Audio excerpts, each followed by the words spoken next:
Halo sobat-sobat semua, kembali lagi di channel Behold. Kali ini saya akan melanjutkan merangkum alur cerita film Pokemon Horizon. Liko dan Roy menghabiskan waktu bersama para Pokemon sambil menunggu kapal selesai diperbaiki. Keberangkatan ke Galar harus ditunda karena adanya kesalahan teknis, yaitu sirip bagian belakang kapal yang tidak merespon tepat pada waktunya. Rising Voltaker meyakinkan Liko dan Roy bahwa pemeriksaan sistem seperti ini adalah hal yang biasa dan dilakukan untuk memastikan kapal dapat terbang dengan aman. Wajar saja karena kapal ini adalah kapal bekas, tapi Oreo yang tidak terima mengatakan, "Jangan menghina kapal yang diwariskan kakeknya ini." Kapal ini dulunya hanya digunakan untuk memancing, sampai Prof. Dede menyarankan untuk menerbangkannya. Dot kemudian menghubungi, meminta mereka semua untuk tenang, karena ia akan merebut ulang kapal agar bisa terbang lagi. Prosesnya akan memakan waktu seharian. Jadi daripada bingung, Prof. Dede mengusulkan bagaimana kalau mereka semua mengadakan piknik. Selagi semuanya bersantai di luar, Landau menawarkan diri untuk menjaga kapal. Sesampainya di luar, Liko dan Roy melihat pemandangan Paldea yang sangat indah, dipenuhi bangunan serta lautan yang membentang luas. Setelahnya, Prof. Dede memanggil mereka berdua untuk makan. Murdoch mengisi meja dengan makanan yang berlimpah ruah. Ketika Roy ingin mencicipinya, Oreo dan Molly mengungkapkan makanan tersebut tidak bisa langsung dimakan. Seharusnya mereka menggunakannya sebagai bahan untuk membuat sandwich. Jadi setiap orang berkesempatan membuat sandwich sesuai keinginan mereka. Liko dan Roy pun mulai mengisi sandwich dengan berbagai bahan. Hanya saja Liko kesulitan memilih bahan apa saja yang ingin dimasukkan ke dalam sandwichnya. Sedangkan Roy membuat sandwich yang besar, yang akhirnya gagal dan jatuh berantakan. Prof. Dede mengisi sandwichnya dengan daging. Belum diketahui apakah daging itu daging Pokemon atau bukan ya guys ya. Tapi Kapten Pikachu memberi nilai 10/10 untuk sandwich itu. Semuanya pun puas dengan hasil sandwich bikinan mereka.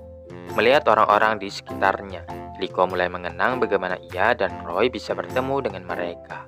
Merasa sangat bersyukur telah dipertemukan dengan orang-orang yang baik. Selagi si Sprigatito dan Fuecoco bermain dengan Ancient Pokeball, Roy mengambil foto selfie bersama Liko, lalu mengirimkannya ke Dot. Liko menghargai keinginan Dot yang ingin menjaga privasinya, tapi merasa Dot dan Landau melewatkan momen bahagia ini karena tidak bersama mereka. Roy yang ingin memberi makan Fuecoco tiba-tiba dikejutkan dengan Watrel yang mencuri sandwichnya. Selagi Roy mengejar Pokemon itu, Liko minta untuk memberi kesempatan kepada Dot dan Landau untuk menikmati piknik juga. Akhirnya Roy berhasil mengejar Watrel yang berhenti di tebing, meletakkan sandwich lalu menantangnya bertarung. Stomping Tantrum terbukti tidak efektif untuk melawan Pokemon tipe terbang tersebut. Watrel lalu menggunakan Growl, berteriak kencang yang memegihkan telinga Roy dan Fuecoco. Roy merintahkan Fuecoco untuk membalasnya dengan menyanyikan lagu. Tapi ketika terjadi bentrokan suara, membuat Pokemon di sekitarnya lari karena merasa terganggu. Roy pun menghentikan pertarungan, menyadari Watrel kelaparan. Ia pun memberikan setengah sandwichnya. Namun begitu punyanya sudah habis, dengan cepat Watrel mencuri setengah sandwich Fuecoco. Roy menghibur Fuecoco bahwa nanti akan dibikinkan sandwich yang baru lagi. Dalam perjalanan, Roy melihat segerombolan Watrel terbang. Sementara Watrel yang mereka hadapi tidak ikut bergabung dengan teman-temannya. Dot sedang membuat video, tapi berhenti sejenak karena merasa kurang termotivasi.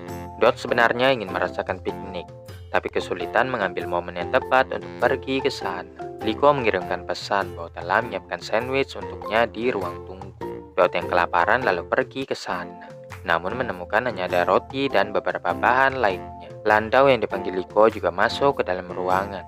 Dot masih bingung, bagaimana mungkin membuat sandwich di dalam ruangan bisa disebut sebagai piknik. Tapi Landau memberitahukan bahwa lokasi bukanlah yang terpenting. Ini adalah tentang berbagi pengalaman dengan orang lain. Dan Liko ingin membagikan pengalaman bahagia ini kepada Dot. Dot pun tersipu malu, tidak hanya karena Liko baik kepadanya, tapi juga karena Liko menganggapnya sebagai teman. Liko dan Murdoch bergabung dengan teman-temannya lagi setelah mempersiapkan piknik dalam ruangan untuk Dot dan Landau. Sesaat setelahnya Liko menerima pesan dari Dot dan terkejut melihat foto Nidoting yang menikmati sandwich bersama Landau. Rising Voltaker lainnya yang sadar akan kebahagiaan Dot paham ini adalah cara Dot untuk mengungkapkan rasa terima kasihnya. Meskipun begitu, Liko merasa sangat gugup. Tak menyangka Dot rela memanggil Nidoting hanya untuk menyenangkannya. Kemudian Liko ingat kostum Nidoting yang dijemur di atas kapal beberapa hari lalu, menyimpulkan Dot memakai kostum itu untuk membuatnya bahagia. Propriede menyadari Liko masih belum mengetahui identitas Dot yang sebenarnya, tapi Murdoch merasa lebih baik Dotnya saja yang menyampaikannya langsung kepada Liko. Dot pun menyelesaikan pekerjaannya sebagai Nidoting, memberi penjelasan betapa menyenangkannya piknik bersama teman-teman. Sambil menonton video terbaru itu, Propriede dan Murdoch merasakan Dot telah tumbuh dewasa dan perlahan-lahan mau menerima Liko sebagai sahabatnya. Tak lama kemudian Roy kembali, sehingga sekarang waktunya mereka semua untuk pulang. Di sepanjang perjalanan, Roy menceritakan pengalamannya dengan Watrel, sampai kemudian Roy berhenti, masih kepikiran tentang Watrel, sehingga ia pun memutuskan untuk memeriksanya lagi. Propriede menyatakan sepertinya bukan hanya Liko dan Dot yang telah tumbuh dewasa, tapi menolak memberi penjelasan lebih lanjut kepada Liko. Spinel dari The Explorer telah tiba di dekat kapal pada pagi, memerintahkan sekelompok magneton untuk mengepung tempat itu. Sesampainya di kokpit, Propriede kaget karena reboot sistem sama sekali tidak mengalami kemajuan. Propriede menghubungi Dot untuk menanyakan hal ini, tapi dengan matinya beberapa sistem di kapal, Dot khawatir kapal ini tidak akan pernah bisa terbang lagi. Dot berupaya mendapatkan kembali akses ke berbagai sistem, sayangnya tidak berhasil. Liko, Propriede, dan Murdoch menunggu di depan pintu kamarnya, tidak tahu harus berbuat apa. Ditambah lagi mereka juga kehilangan sinyal hingga rotompon tidak berfungsi. Propriede lalu mengusulkan untuk menjalankan kapal dengan paksa. Barangkali masih bisa dengan sistem yang ada sekarang. Tapi Dot menentang hal tersebut, karena hanya akan menyebabkan kapal terbang lurus. Dan lagi terlalu berbahaya melanjutkan perjalanan dengan keadaan seperti ini. Lagi pula Roy juga belum kembali, jadi tidak perlu buru-buru. Setelah Murdoch meyakinkan Dot untuk jangan membawa stres masalah ini, ia pun mengajak Liko pergi berbelanja. Nok Owl memberi peringatan tentang sesuatu yang berada di dekat kapal. Propriede menyadari itu adalah magneton, biang kerok yang menyebabkan gangguan listrik. Propriede merintahkan Charizard Flamethrower untuk mengusir mereka, mengakhiri gangguan elektromagnetik yang ditimbulkannya. Berkat itu, sinyal pun kembali pulih. Propriede mulai merasa curiga ada seseorang di balik semua ini.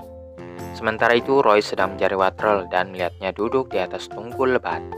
Roy dan Fuecoco bersembunyi di balik semak-semak, di mana mereka melihat Watrel tidak bersama kawanannya, yang kali ini terbang ke puncak menara pengawas terdekat.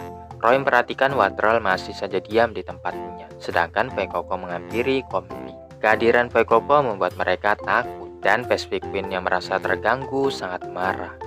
Selagi Roy masih memperhatikan Watrel, ia dikejutkan Pacific Queen yang datang menyerang. Pacific Queen mengejar mereka berdua dan Watrel, yang menghindari jatuh ke sungai tidak seperti Roy dan Fuecoco. Watrel mengecek keadaannya, yang untungnya mereka berdua baik-baik saja. Watrel yang belum percaya sepenuhnya memilih melarikan diri saat Roy mendekatinya. Roy meyakinkannya bahwa mereka datang lagi ke sini karena ingin berteman dengannya. Roy lalu menawarkan Oranberry sebagai tanda pertemanan. Setelah Watrel memakan berry itu, Roy menanyakan mengapa Watrel tidak terbang bersama teman-temannya. Watrel memposisikan dirinya seolah-olah ingin terbang. Roy memberikan dorongan dengan cara melompat ke sungai, menyatakan Watrel pasti bisa terbang dengan caranya tadi. Akan tetapi Watrel yang dilumpuhkan rasa takut menolak untuk melakukannya. Propriede mengejar Magneton. Dari gerak-geriknya pasti ada yang mengendalikan Pokemon itu. Propriede menghubungi temannya bahwa masih ada hal yang harus diselidikinya. Saat sedang berjalan-jalan, Murdoch berterima kasih kepada Liko karena memberinya ide untuk mengadakan piknik untuk keponakannya. Berharap Liko mau terus menjalin hubungan persahabatan dengan Dot. Liko senang bisa berteman dengan sesama fans Nidoting. Dot juga yang memberinya keberanian untuk menyatakan perasaannya kepada ayahnya, yang ingin tetap berpetualang bersama Rising Voltaker. Di balik itu semua, Liko masih khawatir dengan kapal yang tidak berfungsi. Tapi Murdoch meyakinkan hal itu sudah biasa, dan mereka akan melewatinya dengan mudah. Sebelum kembali ke kapal, ada baiknya mereka membeli es krim dulu. Setelah membeli banyak barang dan makanan, Liko dan Murdoch kembali ke kapal, tidak menyadari ada Behem yang mengawasi mereka dari kejauhan. Mereka berdua bertemu dengan Roy. yang saat itu sedang mengajari Watrel menaklukkan rasa takutnya akan ketinggian. Meski masih mengalami kesulitan, Roy tidak henti-hentinya menyemangati Watrel. Roy merasa ini merupakan kewajibannya untuk menolong Watrel yang ingin terbang bersama kawanannya. Watrel akhirnya mau melompat untuk pertama kalinya, dan tidak seperti bayangannya, ternyata terbang bukanlah hal yang menakutkan.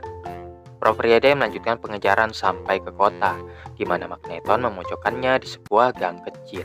Behem juga tiba-tiba muncul di belakangnya. Dari balik layar, Spinel memerintahkan Pokemon-Pokemonnya untuk menyerang. Prof. Friede mempertahankan dirinya sebisa mungkin. Akan tetapi, Behem menahan Charizard selagi Magneton melancarkan serangannya. Prof. Friede dalam keadaan terdesak saat Spinel memerintahkan Pokemonnya untuk menghabisi mereka berdua sekaligus. Prof. Friede yang sudah tidak punya pilihan merespon dengan mengeluarkan Terror, mengaktifkan Terastal yang mengubah Charizard menjadi tipe kegelapan. Charizard mampu melemahkan dampak Meteor Beam dan membuatnya kebal terhadap serangan psikis Behem. Spinel tak menyangka Prof. Friede mengandalkan senjata rahasia untuk melawannya. Charizard kemudian melakukan serangan balik dengan Tera Blast, memberikan damage yang begitu besar terhadap Behem. Ketika Prof. Friede meminta Spinel untuk keluar dari persembunyiannya, Spinel menyuruh Pokemonnya untuk mundur dulu. Spinel telah menganalisis gaya bertarung Prof. Friede dan akan melanjutkan rencana tahap berikutnya. Saat hendak pulang, Prof. Friede melihat Roy dan kawan-kawan sedang melatih Watrel terbang di atas sungai. Pada malam harinya, semuanya kembali ke kapal. Dot masih belum tahu seberapa besar dampak yang ditimbulkan Magneton, tapi berjanji akan memeriksa seluruh keadaan kapal. Prof. Friede bilang mereka akan langsung berangkat begitu Dot selesai mengecek semua sistem kapal. Roy masih kepikiran cara memberikan dorongan supaya Watrel bisa terbang. Setelah melihat landau yang membawa tongkat pancing, seketika Roy mendapatkan ide. Keesokan paginya, Liko dan yang lainnya menikmati sarapan. Roy terlalu sibuk dengan pekerjaannya sehingga melewatkan sarapan. Roy sedang membuat potongan karton yang diikat ke tongkat pancing. Liko dan Roy lalu pergi menemui Watrel lagi, menyampaikan cara untuk melatih Watrel supaya bisa terbang. Roy mengikat Watrel ke tongkat pancing dan perlahan-lahan menurunkannya. Dengan begini, cepat atau lambat ketakutannya dengan ketinggian akan segera musnah. Sayangnya Liko harus pergi untuk berbelanja barang yang belum sempat dibeli Murdoch kemarin. Roy mulai mengaitkan tongkatnya lebih jauh. Saat Watrel mengepakkan sayapnya, listrik memotong tali. Roy segera meriksa keadaannya. Tapi Watrel akhirnya bisa melayang dengan indahnya. Hembusan angin membawanya terbang bersama kawanannya dan mendarat di menara pengawas terdekat. Watrel sangat gembira karena telah menaklukkan rasa takutnya. Murdoch memberinya selamat karena telah menyelesaikan tugasnya, sebelum akhirnya menyuruh Roy untuk kembali ke kapal. Roy berbalik dan melihat Watrel terbang ke arahnya. Menyadari Watrel itu ingin ikut, Murdoch menyuruh Roy untuk menangkapnya. Hembusan angin yang kuat membuat Watrel kehilangan keseimbangan. Roy langsung melemparkan Pokeball untuk menangkapnya. Roy berjanji mereka akan merawatnya dengan sepenuh hati. Liko tiba di sebuah gang yang seharusnya ada toko di situ menurut map di rotomponnya. Ketika Liko berbalik, ia menabrak Spinel yang menyamar. Dengan polosnya mengeluarkan tangan untuk menanyakan apakah ia baik-baik saja. Ketika hendak mengambil rotompon yang jatuh, Behem tiba-tiba muncul di hadapannya, menggunakan kemampuan hipnotisnya kepada Liko. Spinel kemudian bertanya, apakah Liko kehilangan sesuatu yang penting, dan Liko masih ragu untuk menjawabnya. Spinel pun pergi sambil membawa pendan Liko yang berhasil dicurinya.